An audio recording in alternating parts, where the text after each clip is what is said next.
I'm doing America a favor.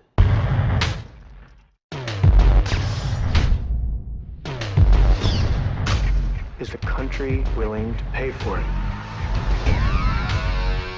FAA just issued a critical alert. The entire network went down.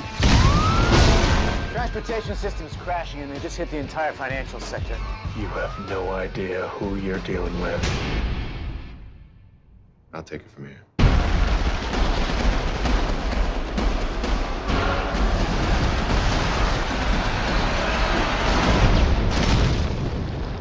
You just killed a helicopter with a car! I was out of bullets. And welcome back to the Film Reel Cast. Another episode, another review, another lot of friends, and intelligent conversation. I'm joined by 80s Paul. Paul, how are you, my friend? I'm good, thanks. And there's a new thing about me this year. You'll find out that my hips don't lie. Fantastic. I hope not. I hope not. And OP Neil, as usual, how are you? I'm good, mate. I'm good. Why do you? Where have we got to your hips don't lie? Hey? And intelligent I'm not worried about conversation. Opie. Is that like short for opium? Opie and Neil. OP, Sons of Anarchy. Oh, okay. Yeah, definitely. Well, I'm I'm no not going to idea, comment man. on that. It was fucking made in the 90s, so yeah, it's quite modern, mate. Possibly the 2000s even, I think. Yeah. So I think it was, mate. It's it's not the 90s. If it ain't got a fax machine, I ain't interested. Fucking hell. Well, you're going to struggle today. We're doing the fourth instalment of the Die Hard retrospective reviews, and it's Live Free or Die Hard, or if you're in Europe, it's Die Hard 4.0. It is. So, I mean, I love doing when we do like the Lethal Weapon kind of whole franchise, or we do the Matrix and Back to the Future and stuff like that. I love seeing the journey of different producers or directors coming in and writers, and someone thinking, fuck it, I'll reinvent this and we'll do something even though someone else has already done it in another film. As I say, the fourth installment, directed by Len Wiseman, giving us Underworld and the shit Total Recall. The only thing he's good for is putting Kate Beckinsale in extremely tight clothing for 4 films. Apart from that, he brought fucking Hawaii Five-0 to a TV series, which died. Sleepy Hollow TV series, it died. So his track record's pretty shit, to be honest. Good, is it? It's not a good. Big track. fan of Kate's dad, though. He He was in clearly is. Porridge. He's a big fan of Lycra. To be honest, if I could get the opportunity to put Kate Beckinsale in Lycra, I think I'd go for it. I know I'd go for it. Get her out of it, to be honest, though, wouldn't you? Let's be fair. Oh, nice. Paul, have you seen this film before we reviewed it? Tell me. I'm excited Yes, to know. I have. I have. I told you last time. I've got the box set. I know it's Wow. old-fashioned, but I have the box set, which doesn't include the latest one. I do like what the Europeans have done, because I like to know what the film is by numbers, not by just some random text. So Yeah. Die Hard 1, 2, 3, and 4. Yeah. In my mind, that's how it should be. But yes, I've seen it a few years ago, and it's a really good film. Really good film. So Yeah, yes, I'm with you, I was mate. pleased. I was pleased when you said watch it again. Yeah, I like numbers. I need numbers. I mean, when we did the Matrix films, it's so confusing. The film's confusing anyway, but when they don't put numbers in, Yes. it's so hard. And you've got to look at what date they're made. And with the Matrix, they're made 2 at a time, so you can't even Fuck that. you're probably screwed. And you know what? A really good example of that is Terminator. Because when we were reviewing the Terminators, I was like, so where am I? Am I Genesis? Is that before or Oh after? yeah, You know, You were, just weren't you, give them by struggled with that. numbers, because I didn't know where I was. there were I many had to messages exchanged, weren't there? I had to plug my 9-pin dot matrix printer into the computer and download the list. Dot Wait. Matrix. Do you think after the last film that it needed another Terminators now, another Die Hard film?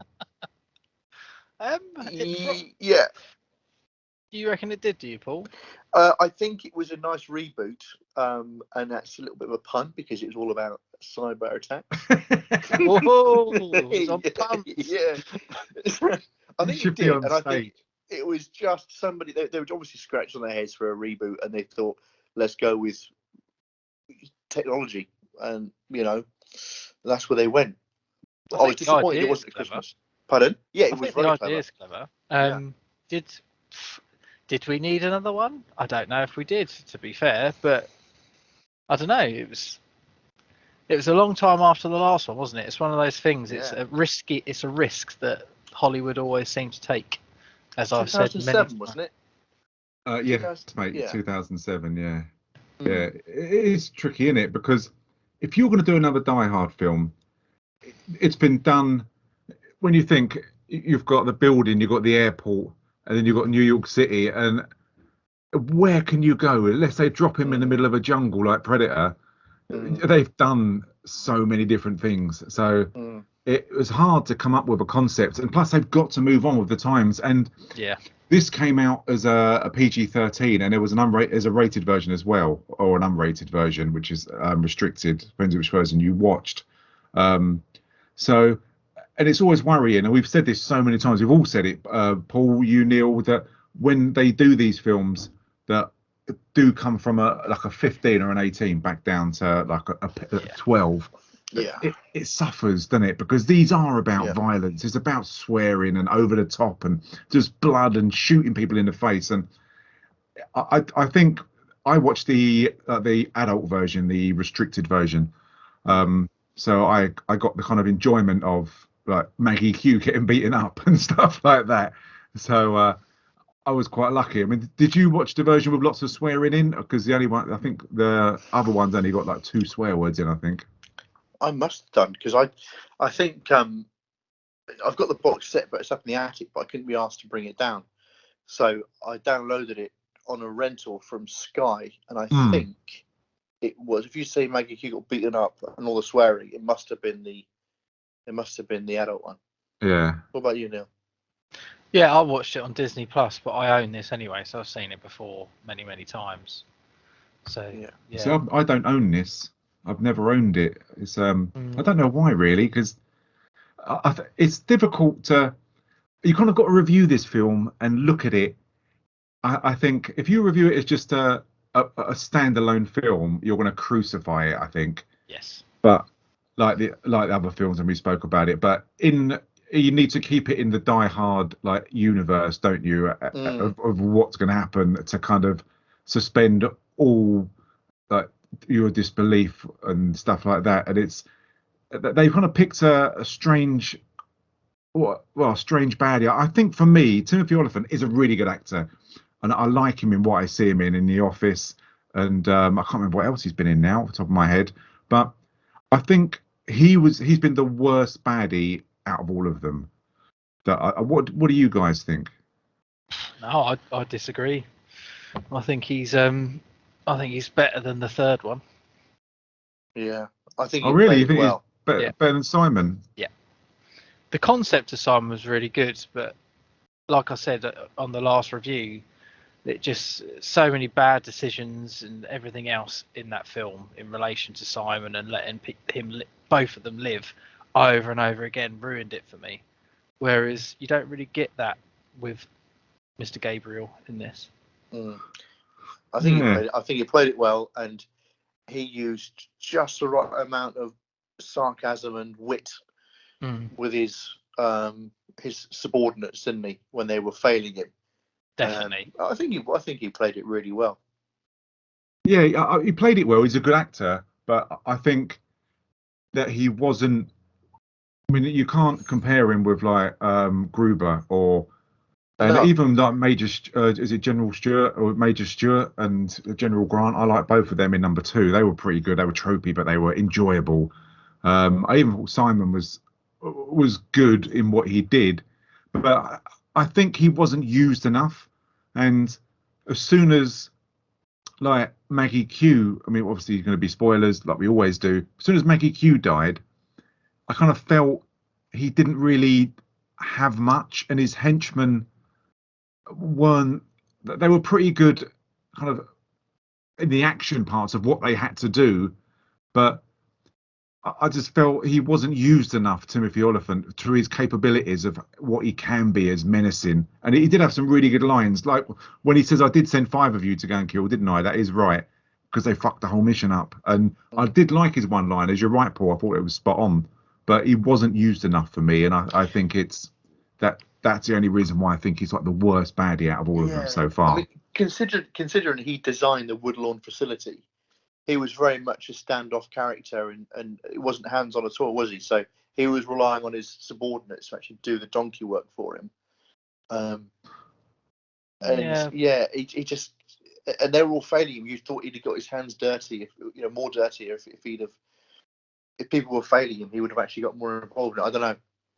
I think that's his own sort of self-importance, where he feels like he shouldn't have to do it because of who he thinks he is himself. But in relation to how violent he was in sadistic wise, he did quite a few things, cause a lot of accidents, and when that tunnel bit, the amount of people that potentially would have been killed just to get hold of the character Matt Farrell and Bruce Willis. That was, I think as a bad guy, it was pretty menacing, to be honest. But I do agree with you as well, though, Paul, is the fact that he's supposed to be this really ridiculously intelligent designer of things and computer boffin. But all the time that he does get failed but he doesn't just go, "Oh, I'll fix that." Doesn't step in, does he? Yeah, and it would have been just a lot easier because he goes, "Well, I can do it anyway." But yeah. I mean, the story. For anyone who hasn't seen this film, I mean, when someone hacks into the computers at the FBI division, a director decides to round up all the hackers who could have done this. And because it's the 4th of July, most of the agents are on annual leave. So, strangely enough, John McClane is instructed to bring in, as you say, Matt Farrell, who's one of the hackers, into the FBI. But he soon gets involved in a shooting when he brings him in, and McClane manages to pursue all of the offenders, taking on the baddie in a way over the top, crazy storyline, just like all the other films. He's got to take him to Washington. And it's such an elaborate storyline, as we've said before, that this is, for me, I can't say it's like the worst one, but he's so fixated. If he wasn't as fixated on Matt Farrell as getting him, because the general story is these different hackers have kind of done a program, and they believe it's for like an interview, but what the program does is opens a doorway at the Social Security Administration, unbeknown to them. So they don't know that, and they slowly get taken out in the most elaborate way. And I don't understand. They get blown up. And why did you've got a SWAT team or like a hit team outside these hackers' houses, conveniently in America, not just all over the world, conveniently in America, and they decide to put Semtex somehow in their computer, so when they press a delete button, it blows them up? Why don't they just go in there and take them out rather than just wait until they press delete and they blow up? It doesn't make sense, does it? It does, in the sense that there's no one to see them, and if it's just an explosion, you're not going to leave any evidence. But isn't it weird though, that because they would have Semtex and they would say, well, this has been like, it's a bomb. So, but if someone went in there and just shot them, it'd be like, well, could have been someone nicking all their gear. And if he wouldn't have left, or if he would have left Matt Farrell alone, because he would have just been interviewed by the FBI and kicked out, and all the time he's being interviewed, they could have got on with their plot, and whatever their plot is, it's so confusing, and just left him alone. But they choose to carry on. It's bizarre, isn't it? It is, but I think that's the character, though, isn't it? He has a plan and he wants it done in a specific way, and he wants to get rid of all that, because he's employed all these hackers, hasn't he, to write these little programs that he will then utilize all together with his team, so he can sort of basically shut down the country. They call it a fire sale later on, don't they? So I like the start of this film because it's explained quite nicely in the sort of build up, and then obviously the guy gets blown up in the house and stuff. But I do get what you're saying in the sense of why didn't they just leave Farrell alone? But I guess he just didn't want to leave any stone unturned, because ultimately he's the one that ends up beating him in the end, isn't it? He is, but figuring it out. Yeah. I think we're joined by Rav. Rav, are you there, mate? Hello, sorry. Oh, yeah, that voice. Welcome to the podcast. How's Hello. things going, mate? All right. All good. Good stuff. Die Hard 4. Had you seen it before we're doing this review? Obviously, you had to watch it to do the review, but before then. A long time ago, yes. And were you filled with joy knowing we had to do this? Apprehensive. I don't think, I'm sure it's already been mentioned, I don't think it kind of matched 1 and 2. It kind of just fell into the whole let's write shit for the sake of writing shit. Wow. Oh, God, that's one of Straight off the back. That pretty much is. Where do you stand on number 3 then? 3 was... I'm not averse to 3. It's got Samuel Jackson in it. It's always got Samuel Jackson in it. Yeah. I'm not averse to it. It was kind of a different take to everything was going on. It's nice that they reference Hans Gruber again. Yes. This is his brother. So it's nice to have that continuity, that consequences of, you killed my brother, I'm now going to get you back. Yeah. After he found out. So I'm not averse to it. Probably not the best, but, not compared to 1 and 2. Yeah. And it's interesting that in the other films, he's kind of paired up with a lot of the time black males. He's been paired up with. You've got Argyle, you've got Barnes, you've got I think it's Barnes from the airport, and then you've got obviously Samuel Jackson. But this time, they've gone a completely opposite direction, haven't they? And I like Justin Long. I think he's really good as Matt Farrell. I liked him in Jeepers Creepers, and he was good in Dodgeball. And his career was really going somewhere at this point. I think he was dating Drew Barrymore at the time, so he had a lot of stock in him. But for some reason, after this film, that stock just fell away, and kind of his career declined. But what did you think? Compare him with everyone else. Did you like him as like the sidekick, the wingman with Bruce Willis? Yeah, I thought he was good. Yeah, he played the character of a typical Hollywood variation of, lives in your mother's basement hacker type character. Yeah, and that's the same as Kevin Smith, who I liked I think everyone likes at some point when they're 18 years old, and then they get older and realise that you're a bell end, and I don't know why I liked you so much, but I do like Mallrats and what's the other one done? Jay and Silent Bob Strike Back. They're absolutely fantastic, so I'll give him plenty of credit for that.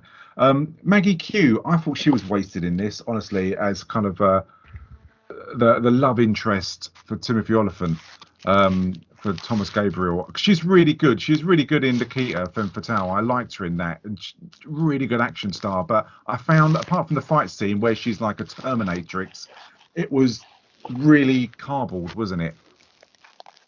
I have to agree. Yeah, it's kind of wasted character. Just that you're there for the sake of being there. Well done. Yeah. She trotted out all those same old typical lines in these kind of films, like we've got company, all those kind of things, all the tropey lines you get in these films. We got company. Yeah, it's a shame really, because she's really, really good, and I think she was just really wasted. But I mean, the film's only it took 2 hours 9 minutes, and it only really kind of centers around. You get who's not really in it a lot. It's not stretched with her acting abilities. You've got Lucy, played by Mary Elizabeth Winstead, who's Lucy Gennaro, and again, as typical, becomes Lucy McClane, who's the daughter of John McClane. And I mean, the action gets going once he goes and picks up Matt Farrell. Again, I like the humour of that when he picks him up and he denies who he is, and he goes off, and his neighbour comes out and calls him Farrell, and he goes, "Yeah, good luck at the bad time awards." Yeah, it's good. Yeah, really, really good delivery.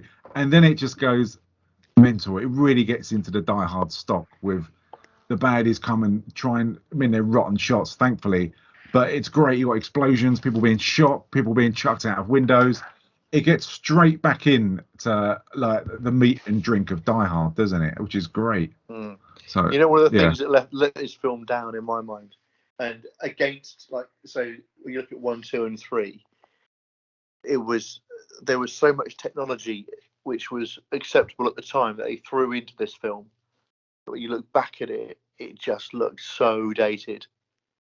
Oh, You know, God, like the mobile phones. the Nokia phone, like you said, yeah, log into his PDA. Like kids these days wouldn't know what a PDA was. You know what I mean? There's PDAs, and they only had like flat screen TV, flat screen monitors, like a couple of years before. And you know, in my firm, they introduced in like 2004, 2005, so they weren't that far off from bringing them in. And you look at the technology, it looked cool at the time, but now it just looks so lame. That is the trouble though of any technology film, isn't it? That 1, 2, and 3, not there. This one, it was all over it. And they had that Woodlawn, which was full of these servers. And at some point, one of the FBI agents said, yeah, they could be in there downloading everything to a portable hard drive. I'm like, well, why build Woodlawn? If you could put everything on a portable hard drive, you're spending a ton of money on this estate. You know, you could really reduce your costs here. Keep it on a portable hard drive. There's no way back then they had a hard drive that was big enough to hold that data. Although at one point on the screen it said it was 500 terabytes in the server. I thought, was that even a thing then? 500 terabytes? Although I've got that on my phone now, so that's not like. Yeah. Anyway, I'm rattling on about. You got a massive. Well, how much do you pay a month to have that much on your phone? Is that your roaming data? 500 terabytes. Mate, I'm nearly 50. I could be talking about anything technology. I haven't got a clue what I'm talking about. I know what a flat screen monitor is. Terabytes. He means megabytes. Yeah. No, terapins. Yeah. Sorry, 500 terapins. That's what I meant. Those little titles. It's quite interesting in this film when after the disastrous attack on Farrell, when you do get Timothy Oliphant, Gabriel, he goes back to his own men and he gets the helicopter up and he's going to track them when he takes them to the FBI building. And it's a case of that's the first time, even on a rewatch, that I realised that not all of his kind of workers were in as deep as some of them were. I mean, because when he gets his guns out, not his weapons, not his actual fucking guns, he hasn't got any of them, but a lot of the IT geeks start looking nervous. And he goes, well, this is kind of your hardware to the software. And so they don't kind of realize of how bad it is. It's only like the kind of the main computer nerd who's in on just how violent it is. And obviously in the end, they all get shot and just because they're kind of cannon fodder in a certain way. But it's quite interesting. That's the first time you see just how kind of evil he can be, which is, I love that side. If you're going to get a baddie, make him really bad. Make him just a complete wanker to work for and double cross everyone, which is why I'm disappointed he doesn't do that enough. Like, kill people, do things that kill women and children. Fucking hell. Easy, Herod. I think Stu has a point though, because with all the other previous bad guys, they were quite vicious. Where this one is, he's got probably a better strategy for dealing with John McClane as well as the government at large, but he doesn't actually go and kill anyone, does he? No, he's got quite clean hands, isn't he? From everything he does, he gives the orders, but and his henchmen, again, it's just.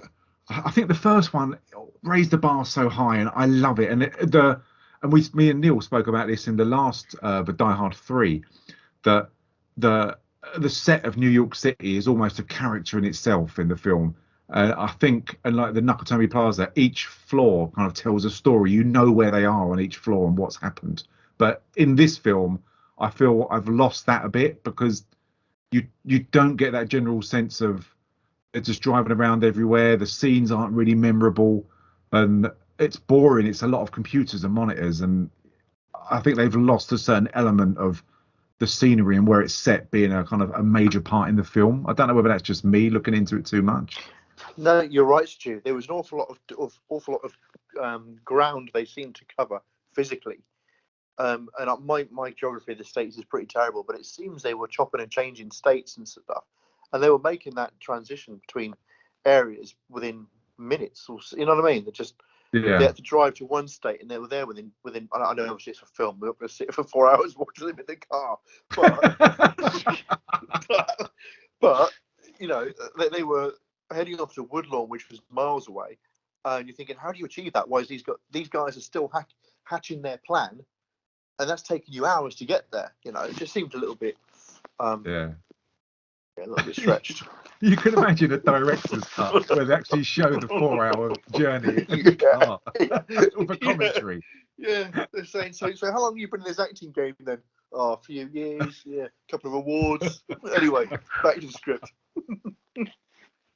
I do like the use of when they change the traffic lights. It's been done in loads of films before. Loads of baddies have done this, haven't they? Just changed all the lights. But I think this is done the best when you get the best view from the helicopter and you see the actual carnage of what's going on. I mean, all they're missing is someone's like hot dog stand to be knocked over, or like a truck full of watermelons, or those water bottles that are smashed into. Yeah. Do you know one thing that gets me about these scenes though? Like whenever they switch lights off, and later on in the film they do this because they close the cities down, don't they? They close the states down. Yeah. Is when you see the lights go out, but you hear this, or the lights change from red to green, right? Or green to red. They go doof, doof, doof, doof, right?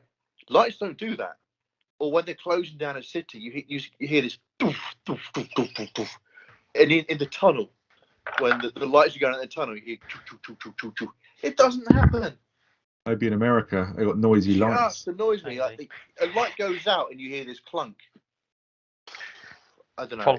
Whoa, wait till we get onto the helicopter scene later on. My flight suit's on. It normally is followed by fuck as soon as lights go out. I do like, again, the fact that they've kept it with a good backup team, where before he did have like incompetent idiots working with him, especially in Die Hard 2. And again, me and Neil spoke about in Die Hard 3, they've improved this.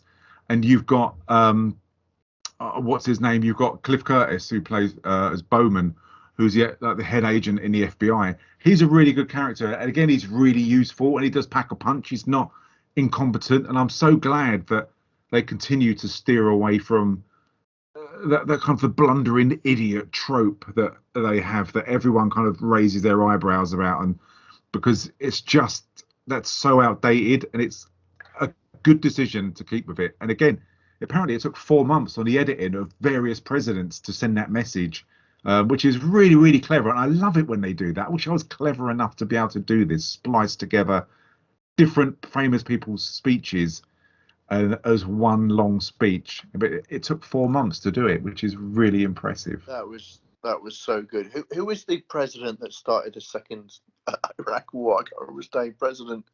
It was Bush, wasn't it? Oh, President Bush Jr. Yeah, and they have him on here, and you almost want to. He says like electrified, but you almost want to. If you're praying for him to say electrifization, it's just electrifization. And even at the end, the funny thing was, the guy said, "I tried to get a load more Nixon, but I couldn't." Which was cool. I'd love to see more Nixon. I am not a crook. But that's when they start to realise, when he's with the FBI and they get that speech, and obviously, what building is it they blow up in, that massive white building? I always used to think it was the White House, but obviously it isn't. But what building is it? Is it like the House of Representatives, something like that? I thought that was the White House that blew up. Oh, was it? No, it's not. No, I have no idea. No, apologies to our American listeners, our ignorance. I mean, blow up Parliament any day. I know what that is, but that building, I honestly don't know what that is. I've seen it in so many different films, but I just can't think of what that's called. But that's when Justin Long, Matt Farrell, talks about the fire sale, which I've never heard of before, but it's kind of selling off all the utilities to the highest bidder. Is that right? Or have I got that wrong as well? I'm going down a Matrix Avenue here. Basically, he's shutting down the country, isn't he, to prove a point? We find out later on, but basically, yeah, you could use it to do whatever. Basically, the whole point of a fire sale is to press reset on the country. So shut everything off, get rid of all the money, get rid of all the power and electric and everything else like that, your country's completely broke, and hold it to ransom, so they have to pay you loads of money to get it back again. Oh, okay. And yeah, that's kind of a better idea, but that's what I would have done on a VIC-20 ages ago. But it was way out of my league by then. And I do like the bit when they're being escorted away. And again, it's always technology against John McClane. And we know, because it's mentioned in virtually every film, John and technology do not mix. And when they're on the radio and you get Maggie Q calling up, and they're trying to divert his car into a roadblock so they can get taken out by the assassins. And it's when Justin Long recognizes Maggie Q's voice as having quite a sexy voice, that he says, "That's the woman I spoke to earlier." And then even her bluff gets called by John McClane in a really good line when they start using police codes. And it's like a naked man running around like the town. I like that bit, because that's just old school John McClane being smug. That's knowledge, and you can't beat that, innit? No, definitely. Definitely. Did you notice the callback earlier with the FBI agent before he got in the car? It was Agent Johnson. Oh, was it really? Yeah, and he goes, Agent Johnson? Obviously, that's the same one from the first film, isn't it? Who's a complete dick. Oh, it's superb. And it was a nice little callback, that was. I enjoyed it. I think I always like things like that. When you watch a film, and it's as if you get rewarded, isn't it? It's like the Spider-Man film. That again, you get rewarded for watching the Andrew Garfield, for watching the Tobey Maguire, and all those other films. They reward you for it with little snippets and lines. Yeah. And New Ghostbusters, full of it. Yeah, it's a nice little smug feeling, isn't it? I like it when there's the odd one just dripped in there, just as for the people that love the franchise to understand it, and it's not sort of thrown in your face. Yeah. Unlike the last Matrix, which is basically just all they do is throw the first 3 films at you. Jeez, they show the films in this film, don't they? It's terrible. Yeah. When you get those little callbacks, you almost want to like a wink at the television, don't you? You always want to go, "Yep." Yeah, it's like a Ryan Reynolds fourth wall break. It is so good. But when they're kind of trying to make their way there, it turns really quick into one of the best action scenes in this whole film, I think. I know you've got the kind of the scene when they go to the Eastern Hub power station, but for me, I think this is great. When you get a helicopter and the helicopter's chasing them, taking them out, and they drive down that tunnel, it's really good. I mean, the action in the tunnel is great, but the special effects is ridiculous, and it goes over the top. But massively, it just take your sensible glasses off and just enjoy the ridiculous action. I think it's fantastic. For me, it's the best action in this film. Yeah, I have to agree with you. I think the car chase with the helicopter and stuff like that, other than the bit, I mean, even that bit's brilliant when he basically uses the car to bring down the helicopter, which is just absolutely nonsensical. And the line from Justin Long is, "Oh, you just killed a helicopter with a car," and he goes, "I ran out of bullets." And it's just like, oh god, but it's brilliant. You can't help but love it. You can't help but enjoy it. So yeah, I can. But that's John McClane, isn't it? You're invested in that kind of character, so you know what's coming out of his mouth almost. Yeah, I mean, he's so cocky, isn't he? Yeah.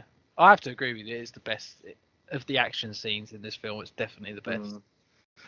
I mean, it's interesting because we push the action. I mean, like we push it to him jumping on the back of an F-14 or an F-36, whether it is jet later on, which we'll talk about, I'm sure, in great detail later. But I think this borders on. I think because it's set in so many different places, they're in a car in the high street chasing, and then they're in the tunnel. And as you say, then he uses the car, which I've never seen in any film, as a weapon to take down his helicopter. I love the facts. I think I would have probably been disappointed if it was kind of they played this down. I don't know, because I just love it that it's over the top. It's ridiculous, and you watch it and think, "Fuck off, this is nonsense." But that's what I want from these films, you know. Well, we kind of got used to that, haven't we? As they've gone on, you know, they do become more and more ridiculous how they take out bad guys and enemies and stuff like that, don't they? So it's nice that they sort of ramped it up, and I think it worked. It wasn't Obviously it was over the top, but it wasn't too over the top. The cars, I mean, when the cars flip in the air and they get hit by the other cars flying the other way and glass comes everywhere, I mean, you'd be fucking cut like a piece of Hoda cheese after this, wouldn't you? You'd have holes everywhere. There's But one thing I didn't get in that scene, especially like this, whereby, okay, fine, it's a very good idea by opening up all the lanes. Clever, really clever idea, because why not? You know, and best way to stop someone. But yeah, if everything goes like dark, surely I'm going to turn my headlights on.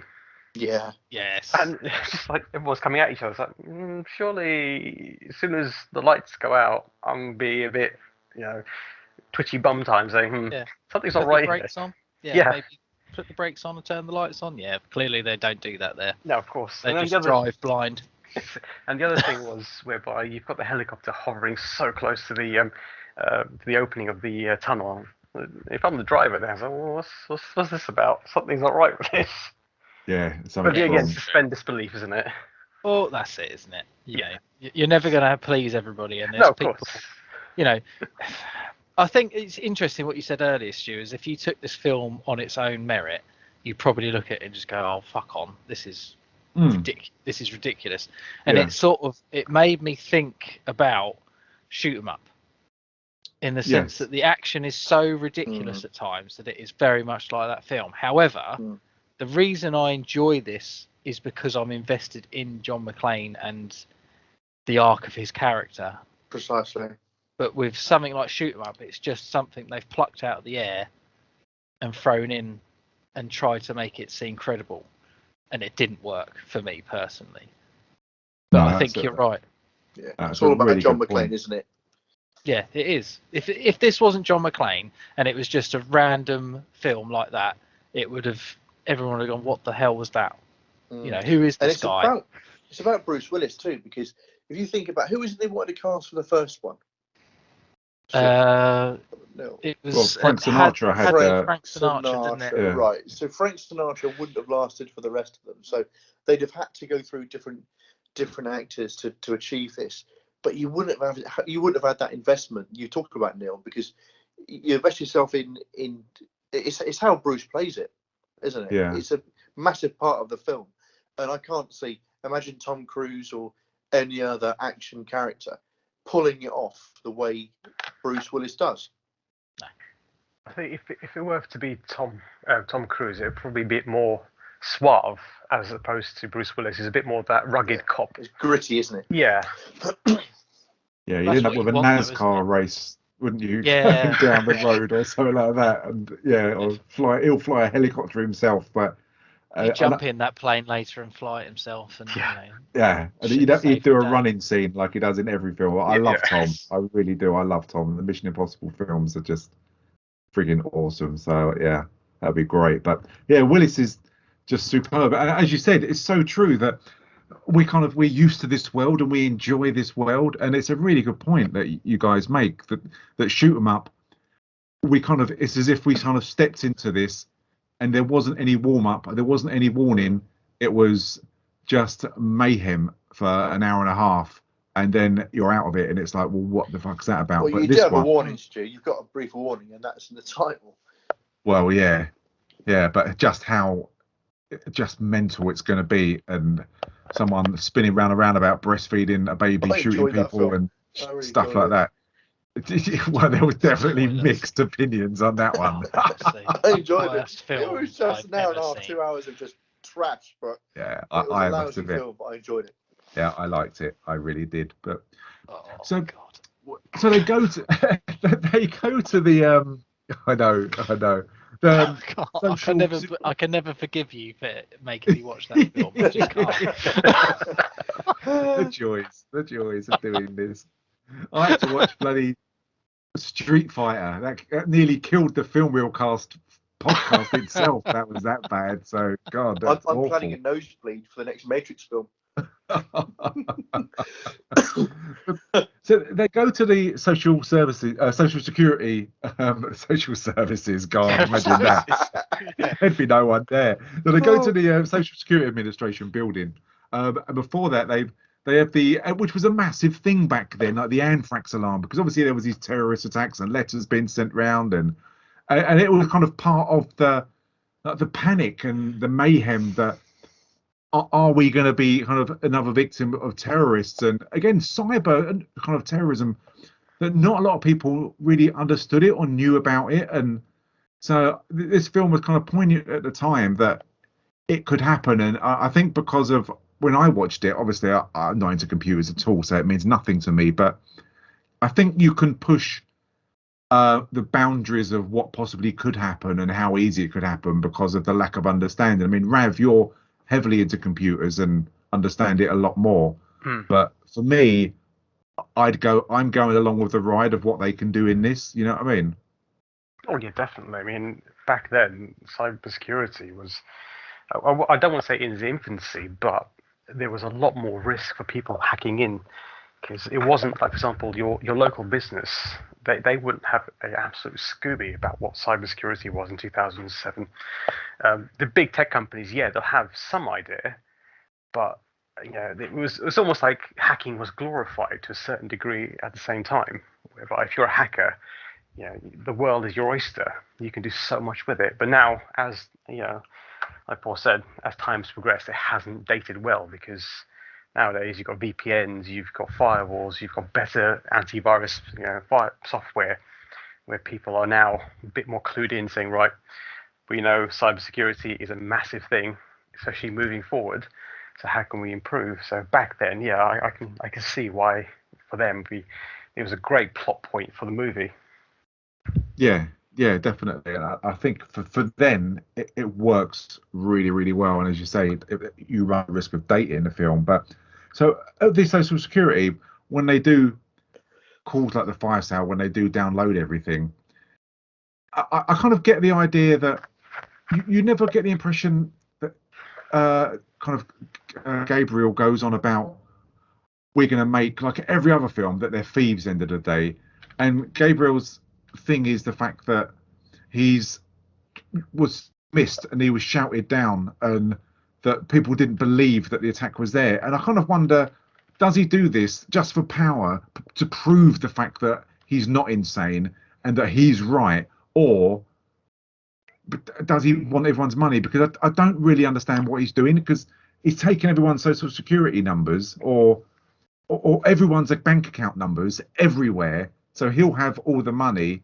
But I don't see what he's going to gain. Is he doing it just because he can? Is that why? I don't really get it.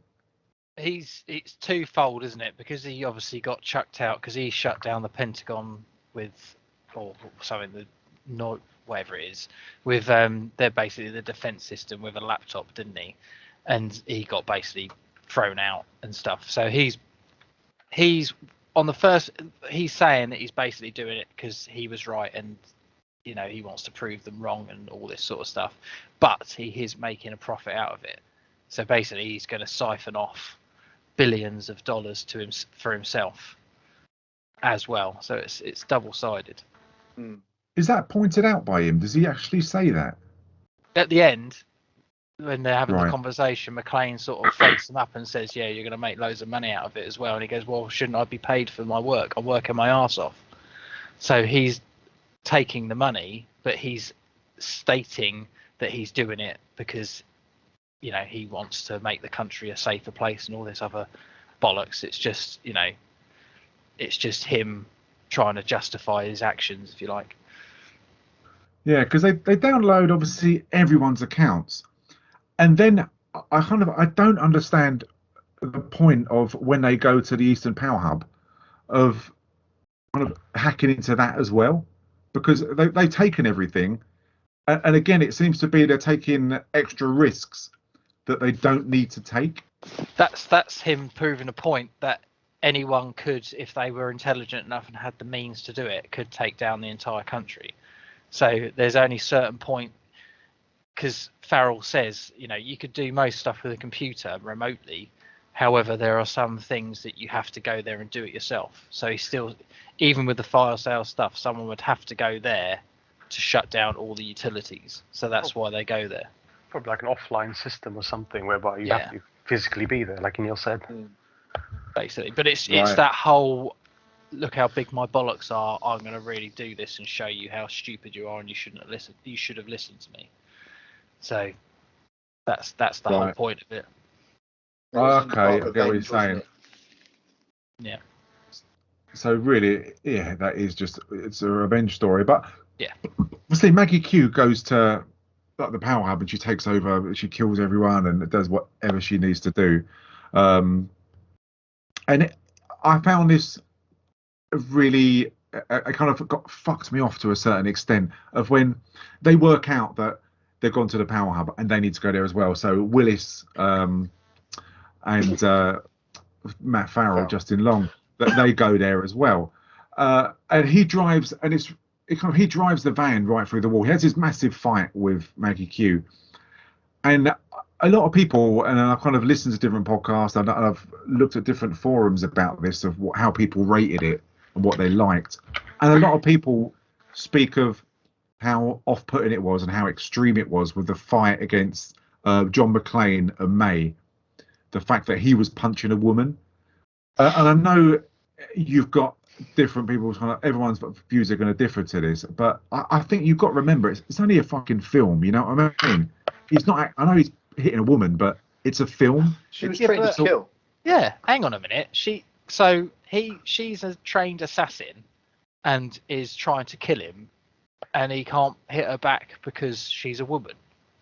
Surely the shoe is on the other foot as well. You know, it goes both ways. He's law enforcement, and she was trying to kill him. It doesn't matter if you're law enforcement or not. If someone's trying to kill you, you have the right to fucking protect yourself and try and knock the fucker out. You know, whoever said that is quite ridiculous, to be honest. Like you say, it's a film. She's kicking his ass. So every film where there's a bloke versus a woman, you're not allowed to hit them back. Yeah. That's absolute bollocks. Yeah, it's a film. Honestly, fucking hell. If people are really saying that, they've got to look at themselves. They really do. Fucking hell. Yeah.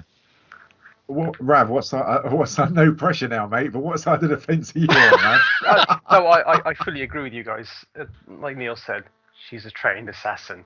She's going to kill you. She has no qualm in killing you. Just like if you swap the gender roles, if Maggie Q was Maggie was cast as a male character instead of a female character. If that male character wanted to kill you, he's going to kill you. So you're going to do as much as you can to defend yourself. I mean, the only thing I didn't like about this was the fact that she's kicking John McClane, who's a lot heavier than her, biologically, through a window. I thought, that's not going to work. That was my only gripe with this. So, okay, fair enough. You're going to kick him. You're going to hurt him. No questions about that, because some of the forces in the kick, great, but you're kicking him through a window. Yeah. Just some level of physics here, please. Come on. Yeah, it was.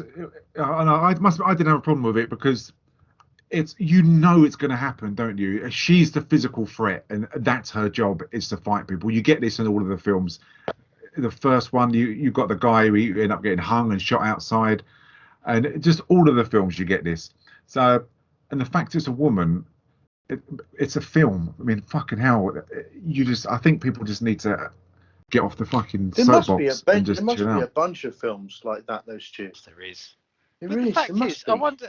I'm not being funny. I bet Maggie Q at the end of this didn't go around and go, "Do you know what? I didn't like filming that because he was punching me. It's portrayed wrong. Just fuck off." Yeah, She's playing a badass. She's playing an absolute fucking badass that's taking on a guy, like Rav said, is twice her size and has done all this stuff before, and she kicks his ass for the majority of it, doesn't she? Let's be fair. The first couple of minutes she does, until she does, until the fact he decides to ridiculously drive a truck through the fucking building.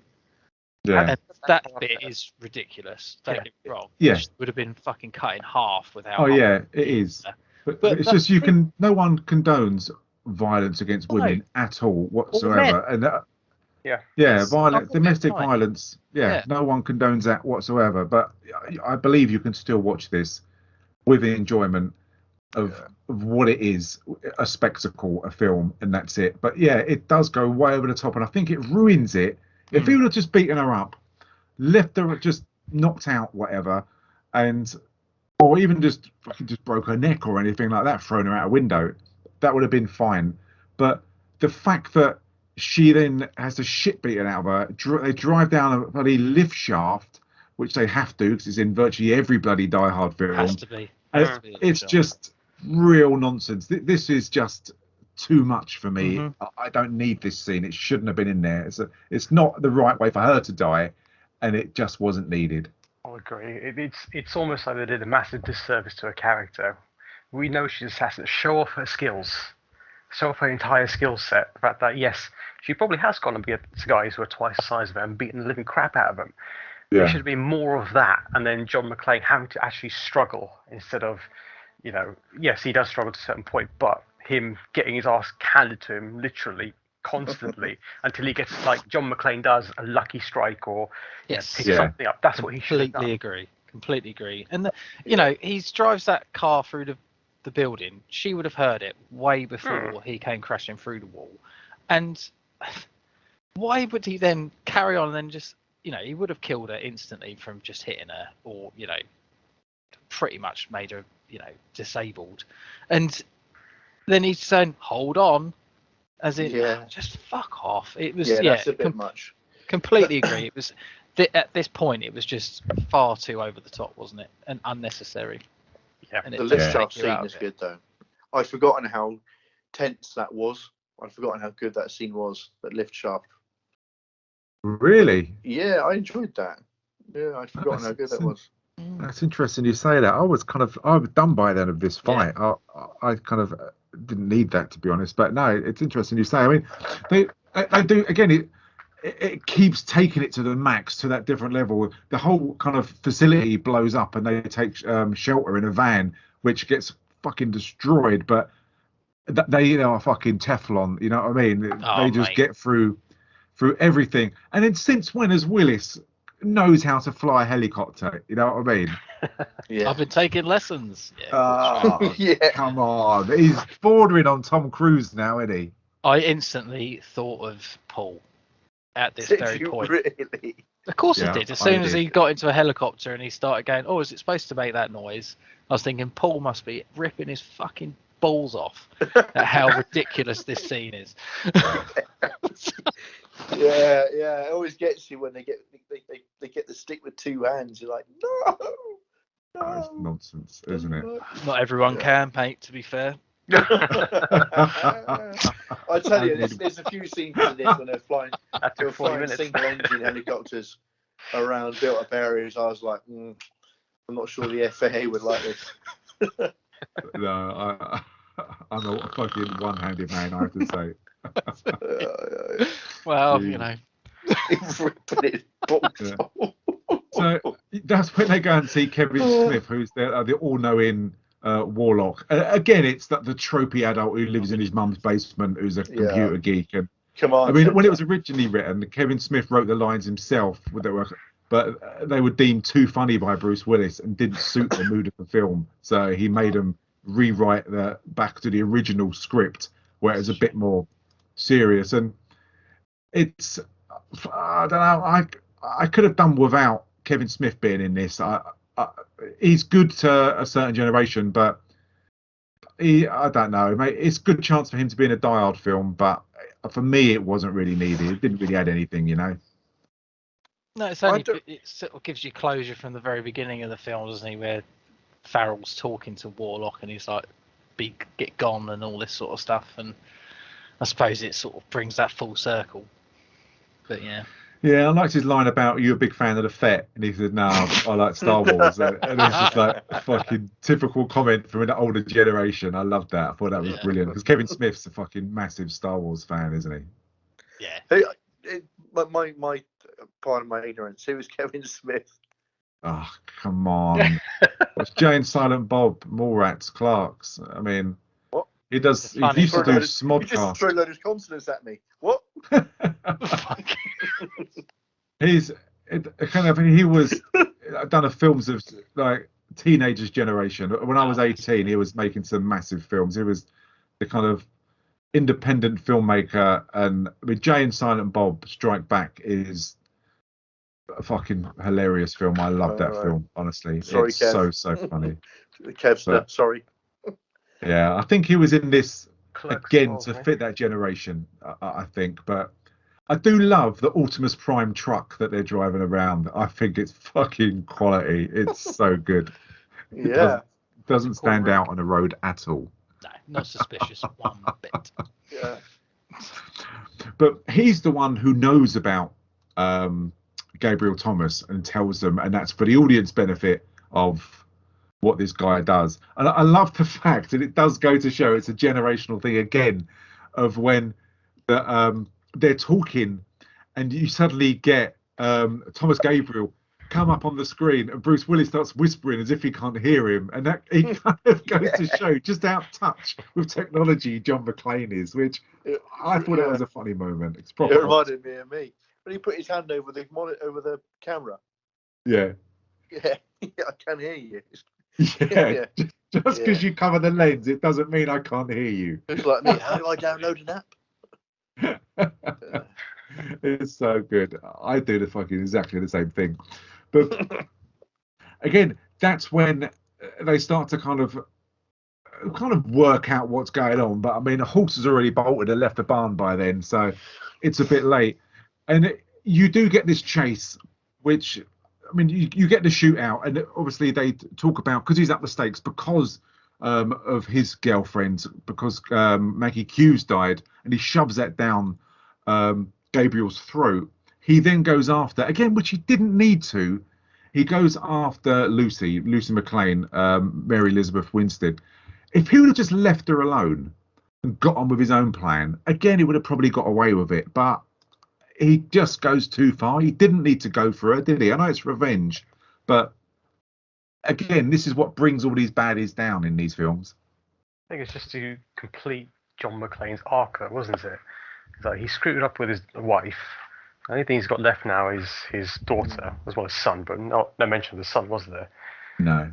Not yet. No, yeah, true, yeah. But then it's just like, let's bring his character to a closure, and let's give her something to do, which, again, I think she's wasted in this movie. Just damsel in distress, that's all she is. And it's just absolutely wasted character. Yeah. It's a shame, completely. isn't it? I suppose Yeah. It just goes to show, like I said earlier, though, he's just so full of his own importance, isn't he, Gabriel, that he's now made it personal, and he can't just leave it. He's now got a vendetta, which is, and you're right, Stu, if he just said, you know what, you got me, I'm going to carry on and I'll be a billionaire and fuck this country over, and then let's see how happy you are after that, you know, sipping cocktails on my own island sort of thing. But they can't, and you're right, it does sort of let a lot of bad guys down, doesn't it, that they can't just let it go. Alternatively, if you were Gabriel's characters, okay, watch this then. Take her to the top floor and then release the clamping brakes. Just release the elevator. There you go. Yeah, that would have been good, because you've not invested in her. Who gives a shit if she dies? It wouldn't make a blind bit of difference, would it? I'm well up for that, Rav, honestly. If she would have just died there, if they would have just put a gun to her head and just killed her, up the stakes massively. Honestly, I think it would have been character. Yeah. it would have been great, wouldn't it? Where do you guys? Me and Rav obviously wanted to die and be quite happy. what about you guys? Would you have liked that? I didn't. I've never really thought of it before, to be honest. No, I don't think she needed to die, but I can understand what you're saying. It would have definitely upped the ante, because at the moment he's just, you know, up until the point he kidnaps her, which is a massive stupid error. You know, there's no investment in that side of it, is there? John McClane's only doing it because he's a cop, and he says, I'm the only one that can do it because there's no one else, and all this bollocks. Yeah, I know what you mean. We need it right to the end, I think, because, you know, you've got John McClane, who's continually goading Gabriel, isn't he? And he says to Farrell, he'd have killed her by now if, you know. But you don't know that. You don't know his capabilities, how mad he is, do you? So he just continually goads her, and I think that adds to the suspense, doesn't it? And you know that it's going to come to conclusion right at the end of the fourth act. But I think you need her alive to create that suspense. What, for the stakes? Yeah. Yeah, I know. I just think she's underused, so get rid of her in a kind of ruthless way. But I mean, it does lead to, again, the bad or the goody, kind of the hero being in the sights of the baddie, just like Samuel Jackson, and that they don't kill him. And there's enough times in this when you've got Gabriel, who's got a gun virtually against Farrell's head and could take him out and kill him, and he decides to have mercy and doesn't kill him, which is baffling because he's a baddie. It wouldn't work like that, and it pissed us both off last week when they could have taken Samuel Jackson out. There had plenty of opportunities and didn't. And I think it makes the baddie look bad. It makes Gabriel look weak. And that's why I wanted him to be more ruthless. And without Maggie Q and without all his other henchmen, all he has is his knowledge of computers. And even obviously that can cause devastation, and he proves that. But you don't see that, because you don't see the physical violence and people being hurt. It kind of loses its strength to a certain degree, Yeah. Yeah, I do agree with you. I suppose the only reason he keeps him alive is because Farrell has managed to encrypt their program, hasn't he? So in essence, he's the only one that can undo it. I suppose they could undo it eventually, but they're running out of time because the government is now sort of honing in and their time's running out. So I guess he's sort of becoming desperate. But yeah, you could have, if they'd done a different rating, they could have, been more violent towards him, more torturous, if you like. Yeah. To get him to do it. But it depends. It's like you said at the very beginning, to get more audience, to get more people watching, they brought down the rating, and ultimately you can't do as much, can you? So no, yeah, absolutely. And it's weird. This leads to a great chase, and it's really good. It's not as good as the Beverly Hills Cop one where he's driving the truck there, taking the cars out, but it's a good chase. And it's unbelievable. There's 10 minutes left in this film when he just jumps into the truck and he starts chasing down to try and rescue Lucy and Matt. And it's fucking crazy what they fit in this 10 minutes. The fact that he's chasing them down, where Gabriel just finds out, and then he redirects this jet that the bandit vehicle is the one McClane's driving. And it is over the top, and he's fucking launching missiles at this truck and blowing it away with this machine gun. And I think it's great you see bits of the truck fly off. It's so just over the top, and it's amazing they fit that much action into the last 10 minutes of this film. It's unbelievable, isn't it? It's unbelievable, but also unbelievable in the sense that you watch it and you think, this is bollocks. It lost me. It goes completely lost me at this point, because I'm like, all right, he's blowing up a complete bridge. There's no one on the roads at all. It's completely empty, which is weird in itself. Yeah. And why would I'm not being funny. I'm not a pilot. Maybe Paul, you would do this, but would you fly a jet underneath a massive concrete structure which is collapsing? No, you wouldn't, would you? You wouldn't. It's absolute rubbish. No, you'll never get rehired as a pilot. You kiss your goodbye to your career. You'll just be a spanner jockey for the rest of your career. It just, it's fun action in the sense of, wow, it's never been done before. It's nuts. But you sit there and, you've had quite a lot of disbelief in relation to a lot of the action in this film. And then this just took it a completely way over the top for me. But by then, you've invested so much time and energy into it. You almost just sit back and accept it, don't you? You have to, don't you? You have to, because you know you're near the end, and you're gonna get the payoff. So you're just waiting for that payoff. You go, yeah, okay, I know it's unbelievable, but I'm waiting for the payoff now. All you care about is him putting a 9mm round in the bad guy's head. Yeah, definitely. Yeah, that's a really good way of putting it, because I think if this was anywhere near the beginning of the film, and you probably would just turn it off saying, sorry. Yeah. So I suppose it's a good decision from them that if they were going to do this ridiculousness, they did leave it to the end. And then he jumps. It's just fucking insane, because he's blowing up so much of the freeway, and it's those crossover bridges, and that he ends up jumping on the back of this F-35 jet, where the pilot ends up bailing out, and you see him live. Obviously, you have to, but it's just insane, and the way he manages to survive, you suck it up and you think it's like a roller coaster. When you go down a real steep part and you don't like it, you think I've got to accept these parts because I like the whole experience of the roller coaster, and this is that downhill part where you think it's shit, I don't like it, but I've got to accept it because it's part of the whole experience. Yeah. It's a good way of looking at it.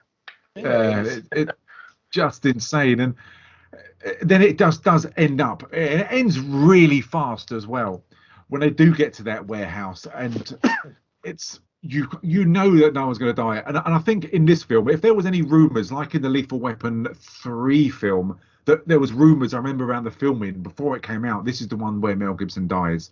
And when I watched it at the cinema, I thought, fuck, this Mel Gibson's going to die, and I wasn't ready for it.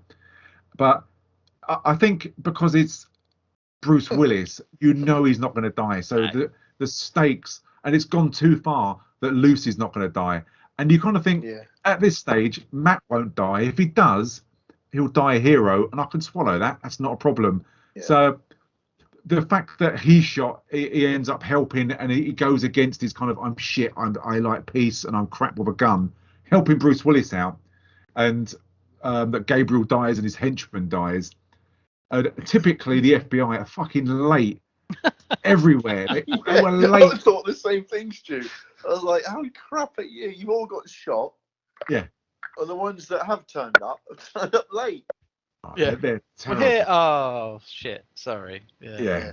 And it's just a real rushed end where they kind of manage to fit in. Does Lucy like Matt? Does Matt like Lucy? And you get that joke, and it's a bit tropey, and it's just it's a shame the ending. It just feels rushed. I could have done with 20 more minutes for a slower, more controlled like ending than this ending was. Bang, that's it, done. Which is climactic. It's like 3 though, isn't it? That's exactly the same as 3. It was quite well paced throughout the whole of it, and then the last third of the third film is they invade Quebec. Honestly, it's just ridiculous. Well, you could have had it where they all left, because I see at the hospital they're all sat in A&E for like 2 hours waiting to be seen. They start snogging, and John has to actually kill Farrell. This is the point whereby they should have had Matt and Lucy's character take on the other henchman while John takes on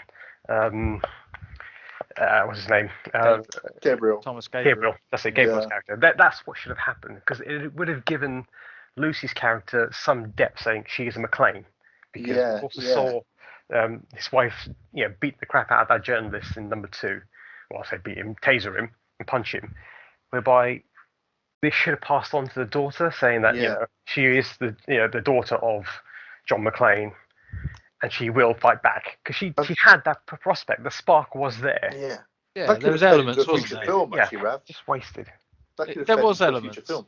Yeah. But, possibly. Yeah, it didn't really pay off, did it? Because when she gets kidnapped, she's obviously punches that guy in the face, and he's like, oh, and I loved the quip from Thomas Gabriel going, are you okay? Are you going to be all right? And stuff. And you got it now? You sure? Yeah, and I think that's the thing with Thomas Gabriel's quips towards his own people and stuff like that. It sort of made it a little bit, didn't it? I liked him for that. Yeah. Despite the fact he was a bad guy. Yeah. So, will that be 4 thumbs up, or will it just be a complete shit show? So let's see how we go. Rav, Die Hard 4.0. Tell me your scores, mate. If you recommend it. I would say 2. It was. I'm not. It's more because I've seen 1, 2, and 3. And this was, as a bad guy, Thomas Gabriel's character is an intelligent bad guy. He's not just your run-of-the-mill, shoot him. He gets other people to do his dirty work for him. So as a bad guy, I think he played it really well. Timothy's character, he played really well. Same with John McClane. You know what John McClane is. But the delivery was just, okay, I'm bored now. And, oh, look, explosions, yay. So I would give it 2. I mean, if you really want to watch the end of the Die Hard series before potentially 5, maybe they'll do another one, but who knows? But I think it's a really bad conclusion to John McClane's story. Oh, or is it a conclusion? Well, So, you never know. so would you Watch this recommend space. this film? Myself? Yeah. No. I say stick to the originals, 1, 2, and 3. If you really want, turn your mind off and just watch the sheer explosionness for the sheer explosionness of 4. No, it's fair play. That's fair play. Paul, tell me, mate. Right, I would say I'd give it 3.5. I do like the franchise. I do like Bruce Willis. I love his delivery. I know it is what it is, isn't it? Bruce Willis is Bruce Willis in these films, and he's just fun to watch. He doesn't get hurt really. He just bounces across the screen. 3.5. My best bits would be there's one bit we haven't mentioned. I loved it when they've got that that character he's obviously like some kind of street runner, street climber. Yeah. Yeah, the guy that sort of he has this scrap with him, doesn't he, inside the industrial building? Yeah. And ends up getting mashed. And he's trying to get a clear shot of him, and he's running around this cylindrical section of the building, and he just goes, "You fucking hamster!" He's trying to shoot him. Yeah. That was my favourite bit. I had to rewind it just to get a second chuckle in. That was my best bit. The worst bit would be like on the back of the F-35, whatever it was. I was like, that's just totally insane. But yeah, I would recommend it. So I would recommend it just for the sheer sit down, put it on, you're in for the ride. Yeah. Yeah, definitely. Neil, what about you, mate?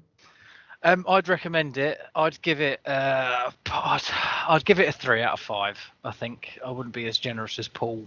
I agree with what you said earlier in the sense that if this was a standalone film, it just would be rubbish because it's the history of John McClane that you're kind of invested in. But I liked the premise. I liked Justin Long. I thought his character was really good. I thought the arc and the characters, the relationship between John McClane and Matt Farrell was really good. The FBI were great, apart from being late.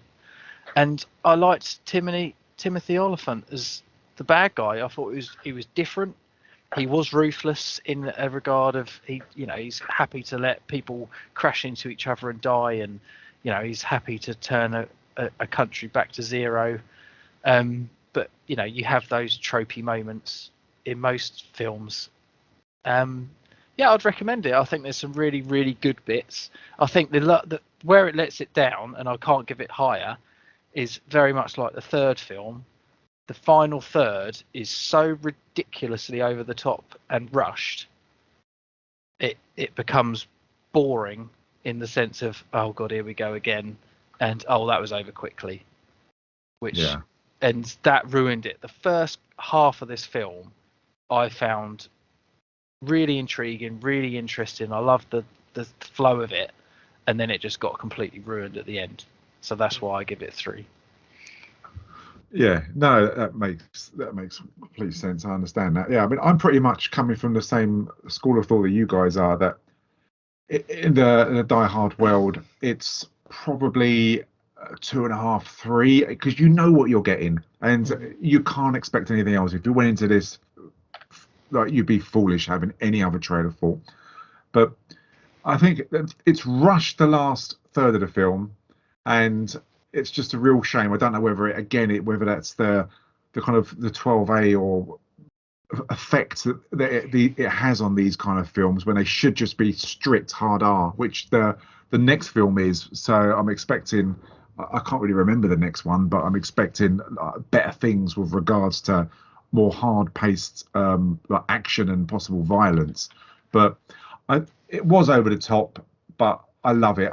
He's one of my favourite kind of heroes. John McClane is. He really, really is. And it's like the Lethal Weapon films. You love them, and you've spent so much time, and there's so much nostalgia that you'd feel like unloyal if you started putting the films down, because they are what they are. But I'd recommend it, and for the action and the over the top violence, I just love it. I think it's ridiculous, but it's ridiculous fun that I think you need, especially at the moment. Things are so fucking depressing, so it's great. But I mean, the next film, I mean, the McClane boys are going to go all the way to Moscow, and we're kind of going full circle. We're going back to Jai Courtney from our Terminator retrospective. We are indeed. So, and we're going to get again Mary Elizabeth Winstead. Lucy's in it.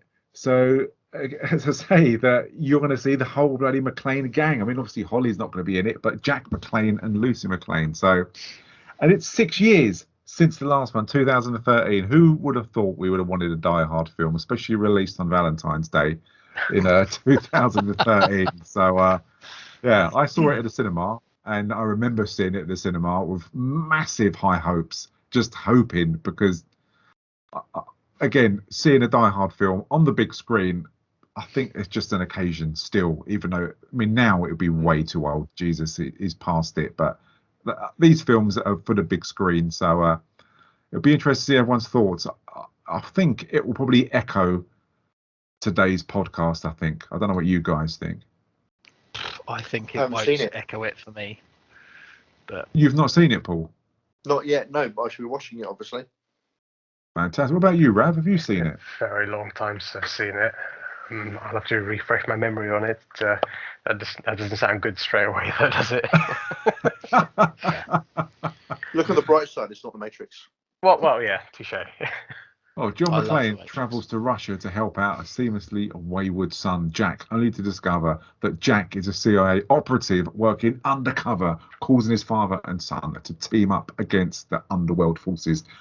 What more could you want in a story? I'm excited already. I've got a bit of a wee coming out, knowing that I'm going to watch this and that we're going to talk about it. So join us next week for the amazing A Good Day to Die Hard, which, is it going to be hard or is it going to be soft? We'll have to find out. Has anyone got anything to say? Have they watched anything? Can they recommend anything before we go?